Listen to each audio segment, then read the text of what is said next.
What's up, people? You already know what time it is. It's your boy Toby, and this is Fresh Off the Boat Show. If you've not subscribed to the channel, do that right now. Subscribe to the channel, watch the videos, leave a like, leave a comment, share it, tell a friend to tell a friend, or tell an enemy to tell a friend because they got friends too. So, after donating $1 million to Trump's inauguration and also recruiting Dana White to become a board member in Meta, Mark Zuckerberg has now come around. In fact, he has made a serious argument as to why we need free speech and why he is canceling censorship on these platforms. And I know some of you will be like, wow, that's amazing. In my opinion, it is 9 years too late. Because he's one of the first people, himself and Jack Dorsey of the former regime of Twitter. They are the two people that clamped down seriously on free speech on social media. Let me refresh your memory, right? As far back as 2016, that was something big that happened in the UK for some of you that obviously don't know, right? We had something called Brexit, right? This was when the UK left the EU. So before that happened, a lot of the elites, the politicians, the EU people didn't want that to happen. But the people, the British people wanted that to happen. So they voted and we left the EU. 4 months later, Donald Trump obviously won the election in the US. And what that triggered was the likes of Hillary, the likes of Obama, and the rest of them turned around and said, if we don't control what these people listen to and if we don't control what they watch, we are not going to be able to control them. So they came up with different buzzwords: disinformation, misinformation, all that good stuff. Basically, what that means is, if you don't agree with what we tell you or what we tell you are the facts, then you're going to be censored. A lot of people got censored, especially people on the right. A lot of conservatives got censored. We saw that roll into 2020 when Trump lost the election, and we found out that the FBI was involved covering the case of Hunter Biden, plus other stuff that happened. This is the same guy who went on the Joe Rogan podcast. Let's hear what he said on there before we check out the statement that he made. I mean, basically, the background here is the FBI, I think, basically came to us, some folks on our team, and was like, hey, just so you know, like, you should be on high alert. We thought that there was a lot of Russian propaganda in the 2016 election. We have it on notice that basically there's about to be some kind of dump of that's similar to that. So just be vigilant. I don't want our company to decide what's misinformation and what's not. So when we work with third parties and basically let different organizations do that. So the FBI came to them to tell them that to watch out of Russian propaganda, which now we all found out that is a bunch of BS. And then they decided to work with a third-party fact checkers and all that, which obviously some of the third-party people are biased. Some of them are obviously government workers, and they did things that are onto their own interest. And obviously, we've seen what now happened.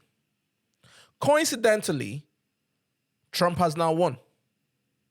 Or obviously, he has won. And we know how Trump feels when it comes to free speech and censoring, because he himself got censored on Facebook and on Twitter. Now, when I look at someone like Mark Zuckerberg, he's a typical billionaire that just goes with the wind. He is just there for his own personal interest and also to make money. I don't believe he has any ideologies. I don't believe that he believes in anything. Because how can you be for censorship for the last 9 years, Now, all of a sudden, you are coming out to now make an argument onto why you no longer believe in it. Now, before I dive into what I have to say, let's listen to what he has to say. Hey everyone, I want to talk about something important today because it's time to get back to our roots around free expression on Facebook and Instagram. I started building social media to give people a voice. I gave a speech at Georgetown 5 years ago about the importance of protecting free expression, and I still believe this today. But a lot has happened over the last several years. There's been widespread debate about potential harms from online content. Governments and legacy media have pushed to censor more and more. A lot of this is clearly political, but there's also a lot of legitimately bad stuff out. Wait, hold on. Let's go back to what he just said right now, yeah? But a lot has happened over the last several years. There's been widespread debate about potential harms from online content. Governments and legacy media have pushed to censor more and more. The government and legacy media have pushed to censor more and more. But he himself helped them do that. He was in collusion with them. They used his platform to censor people. So when he sits down here and wants to act like a victim,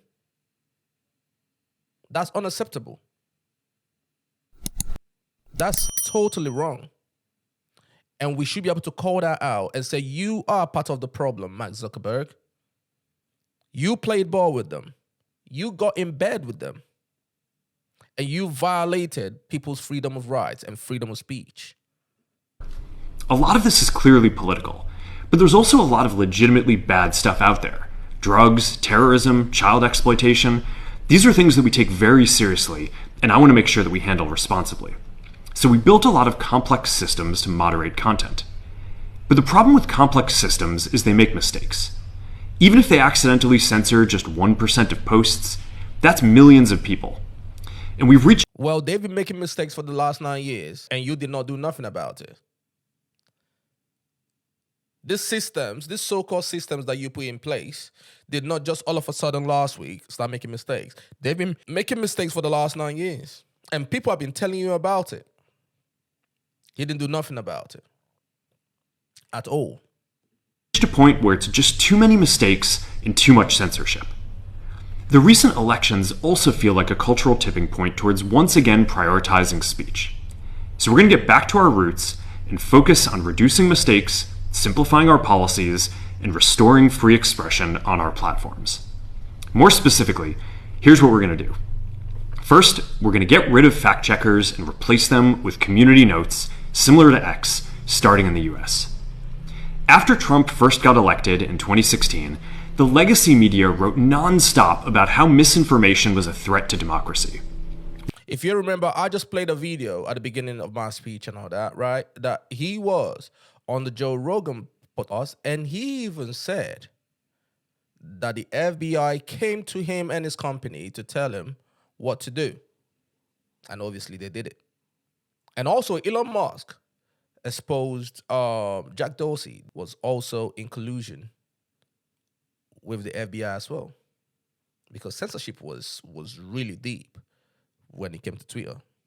We tried in good faith to address those concerns without becoming the arbiters of truth. But the fact checkers have just been too politically biased and have destroyed more trust than they've created, especially in the US. So over the next couple of months, we're going to phase in a more comprehensive community notes system. Second, we're going to simplify our content policies and get rid of a bunch of restrictions on topics like immigration and gender that are just out of touch with mainstream discourse. What started as a movement to be more inclusive has increasingly been used to shut down opinions and shut out people with different ideas. True. And it's gone too far. So I want to make... Everything that he's saying is so true, right? But it just bugs me that he's acting like he's the victim here. He's acting like he was not the king that was making the decisions. The ball lies in his court. Meta belongs to him. Instagram, Threads, WhatsApp, Facebook, they are all his. So when he sits down here and I'm like, oh my God, They are trying to censor us, and nah, come on, man. Nah, come on, man. Nah, nah. Make sure that people can share their beliefs and experiences on our platforms. Third, we're changing how we enforce our policies to reduce the mistakes that account for the vast majority of censorship on our platforms. We used to have filters that scanned for any policy violation. Now, we're going to focus those filters on tackling illegal and high-severity violations. And for lower severity violations, we're going to rely on someone reporting an issue before we take action. The problem is that the filters make mistakes, and they take down a lot of content that they shouldn't. So by All I'm going to say is whoever wrote this for him, kudos to that person. Kudos.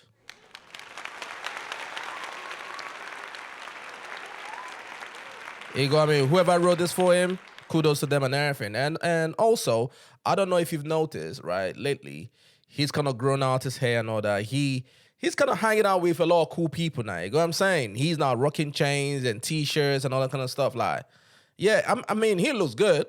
He looks fresh and everything, but still, he's part of the problem, man. He's part of the problem. Let's not forget that. By dialing them back, we're going to dramatically reduce the amount of censorship on our platforms. We're also going to tune our content filters to require much higher confidence before taking down content. The reality is that this is a trade-off. It means we're going to catch less bad stuff, but we'll also reduce the number of innocent people's posts and accounts that we accidentally take down. Fourth, we're bringing back civic content. For a while, the community asked to see less politics because it was making people stressed. The community. Everybody has been talking about that. Everybody has been bringing that to his attention. You go, I mean, and funny enough, right? And that's the thing about billionaires once again. Because Elon Musk is doing the same thing now, right? When you say things that he doesn't like, he censors you. The thing about billionaires is they are so thin-skinned, egotistical, so proud of themselves, right? That once you challenge them, they gain their feelings. He's the same way too. So when he said that, oh, the community has been saying that, yes, people have been saying that for the longest, but you didn't do nothing about it. Instead, you still clamped down a bit more. So we stopped recommending these posts. But it feels like we're in a new era now, and we're starting to get feedback that people want to see this content again. So we're going to start phasing this back into Facebook, Instagram, and Threads while working to keep the communities friendly and positive. Fifth, we're going to move our trust and safety and content moderation teams out of California. Uh-oh.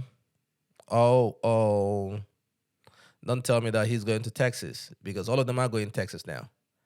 From Joe Rogan to PBD Podcast to Elon Musk, I think he's going to Texas. Let's hear it. And our US-based content review is going to be based in Texas. I said it. As we work to promote free expression, I think that it will help us build trust to do this work in places where there is less concern about the bias of our teams. Finally, we're going to work with President Trump to push back on governments around the world that are going after American companies and pushing to censor more. The US has the strongest constitutional protections for free expression in the world. Europe has an ever-increasing number of laws institutionalizing censorship and making it difficult to build anything innovative there. Latin American countries have secret courts that can order companies to quietly take things down. China has censored our apps from even working in the country. The only way that we can push back on this global trend is with the support of the US government. And that's why it's been so difficult over the past 4 years when even the US government has pushed for censorship. By going after us and other American companies, it has emboldened other governments to go even further. But now we have the opportunity to restore free expression, and I am excited to take it. It'll take time to get this right, and these are complex systems. They're never going to be perfect. There's also a lot of illegal stuff that we still need to work very hard to remove. I don't know about you guys though, right? But do you really trust this guy? Because I don't. And I believe that if Kamala Harris won the election, he will not be sat here right now making this concession. I believe that he went and kissed the ring. Maybe he was scared of his life. Maybe he was scared that he was going to get thrown in jail. Or maybe Trump was going to put sanctions on him.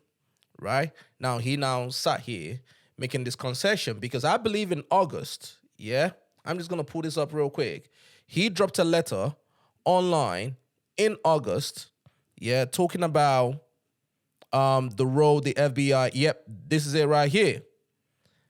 And he said in 2021, senior officials from the Biden administration, including the White House, repeatedly pressured our teams for months to censor certain COVID-19 content, including humor and satire, and expressed a lot of frustration with our teams when we didn't agree. Ultimately, it was exactly my point.